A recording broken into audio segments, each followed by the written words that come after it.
Hello student, हमने first video में real number किया था, रियल नंबर एक्सप्लेन किया था और कुछ बेसिक चीज़ें की थी। आज हम करेंगे रैशनल नंबर क्या होते हैं।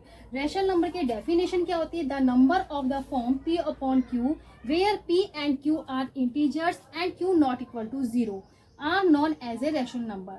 यानी कि कोई भी नंबर हो, अगर उसे हम p अपॉन q की फॉर्म में कन्वर्ट कर सकते हैं या फॉर्म में लिख सकते हैं, उसे हम क्या कहेंगे? Rational number. जैसे आपका कोई भी नंबर ले लीजिए, 3 है, 3 के नीचे 1 लगा सकते हैं, तो ये हमारा क्या हो जाएगा? Rational number.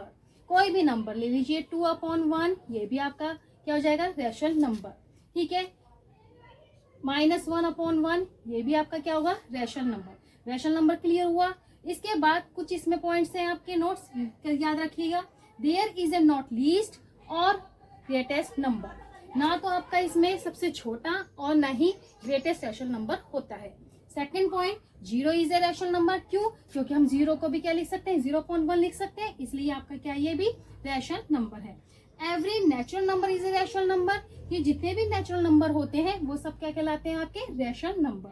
Every integer is a rational number, यानी कि जितने भी इंटीजर्स होते हैं वो भी आपके क्या कहलाएंगे? Rational number. क्योंकि -5 अपॉन 1, 3 -3 अपॉन 1, 0 अपॉन 1, ये सब क्या कहलाएंगे? आपके रैशनल नंबर। तो rational number include natural number, whole number and integers.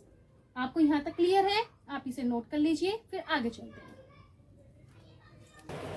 अब इसी में आपका आता है कि जब हम p अपॉन q की फॉर्म में उसे रैशनल नंबर को कन्वर्ट कर रहे हैं, तो उसे डेसिमल में भी एक्सप्लेन कर सकते हैं। भाई डेसिमल में कैसे करेंगे? Every rational number p upon q can be express as the decimal and decimal that end after finite number of digit it called the terminating decimal. यानी कि हमने कोई भी नंबर लिया, जैसे 1 अपॉन 4 एग्जाम्पल, तो हम इसे डिवाइड करेंगे 4, 1 पॉइंट लगाया 0, 4 2 जा 8 माइनस करा 2, 0 आई 2 4 5 जा 20।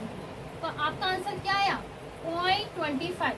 एक फाइनाइट नंबर आया ना, कंप्लीट हो गया। इसका आंसर क्या आया? रिमाइंडर 0। ये फाइनाइट नंबर आया, तो हम उसको क्या बोलेंगे? Terminating decimal.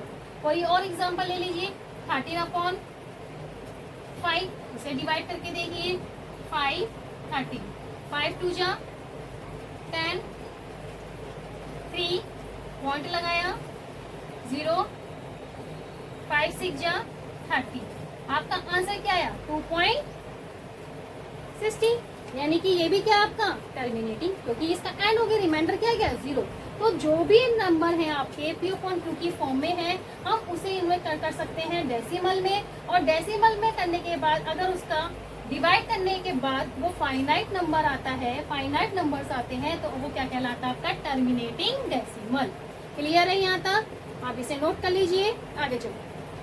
है आपका ए decimal in which a digit or a set digit is repeated periodically is called a repeating or recurring decimal.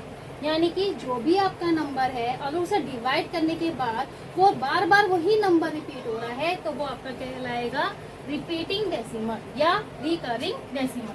Number देख लेते हैं एग्जांपल। 2 अपॉन 3, अगर आप इसे डिवाइड करेंगे 3 2 डिवाइड करिए, पॉइंट लगाया 0, 3 6 जा 80 माइनस करा 2 रिमाइंडर, 0 बढ़ाई 3 6 जा 80, फिर माइनस करा 2 आया, 3 6 जा 80। ये बार बार वही नंबर रिपीट हो रहा है, तो हम इसे क्या लिख सकते हैं? 0.6 बार। यानी कि आपका ये कैसा है डेसिमल? रिपीटिंग या रिकरिंग डेसिमल। क्लियर है यहाँ तक? आपको अच्छे से रैशनल नंबर क्लियर हो गया। उसके बाद भी कोई डाउट होता है तो आप मुझे कमेंट में बताइए, ठीक है? आप इसे नोट कर लीजिए, फिर आगे बताइए। इररेशनल नंबर,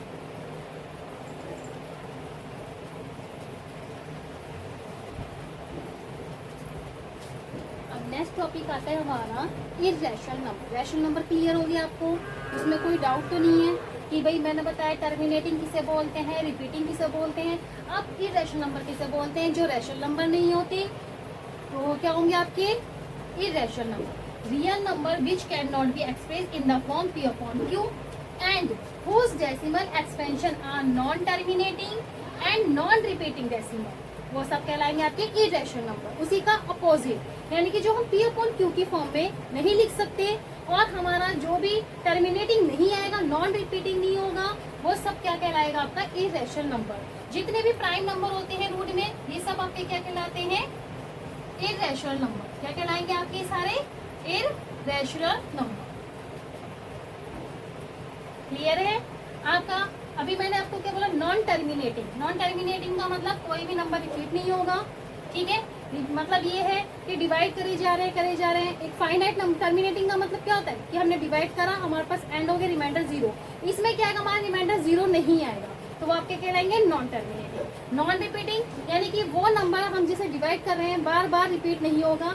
जैसे आपका ये लिए 0.101 001 0001 00001, ये आपके क्या कहलाएंगे इरेशनल नंबर। क्लियर है यहाँ तक? आपको अब अच्छे से समझ में आ गया होगी इरेशनल और रैशनल नंबर, दोनों में डिफरेंस भी पता लग गया होगा। अब हम करेंगे फंडामेंटल थ्योरम्स।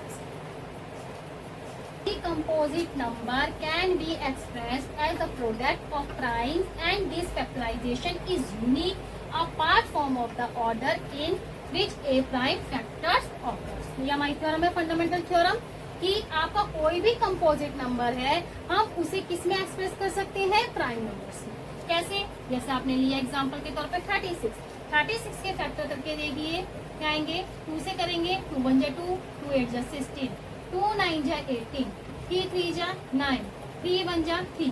तो ये हमारे किस में कन्वर्ट हो गए, प्राइम नंबर्स में। क्लियर है? यानी कि हमारे पास फैक्टर क्या है 36 के, 2 मल्टीप्लाई 3 मल्टीप्लाई 3। तो ये किस में कन्वर्ट हो गए, हमारे प्राइम नंबर्स में। क्लियर है यहाँ तक? और प्राइम नंबर जरूरी नहीं है कि मैं आप 2 से करूँ, तो किसी भी ऑर्डर में कर सकते हो। आप 3 से कर लो पहले या बाद में 2 से कर लो। तो ये आपका क्या कहलाएगा, फंडामेंटल थ्योरम ऑफ अरिथमेटिक। और कोई एग्जांपल ले लीजिए, एक्सरसाइज एनसीईआरटी की एक्सरसाइज 1.1 का फर्स्ट क्वेश्चन है 140, उसे प्राइम फैक्टर में करना है। 140 का करेंगे फैक्टर कितना आ जाएगा, 2 से 40 0, 35 5 से करेंगे 5 से 35, 7 1 7। तो आपके पास 140 के क्या फैक्टर आए, 2 मल्टीप्लाई 5 मल्टीप्लाई 7। किसमें कन्वर्ट हो गई, ये प्राइम नंबर्स में। यानी कि कंपोजिट नंबर था हमारा 140, हमने उसे किस में लिख दिया, अपने प्राइम नंबर्स में फैक्टर करके। तो ये आपकी कहलाती है fundamental theorem of arithmetic. Clear है यहाँ तक? अब इसके बाद हमारे पास आता है थ्योरम अंडर रूट प्रूफ करने के लिए, root 2 is a irrational number. वो हम नेक्स्ट वीडियो में करेंगे। और आपको मेरी वीडियो पसंद आई हो तो लाइक शेयर सब्सक्राइब करिएगा। तब तक के लिए बाय बाय।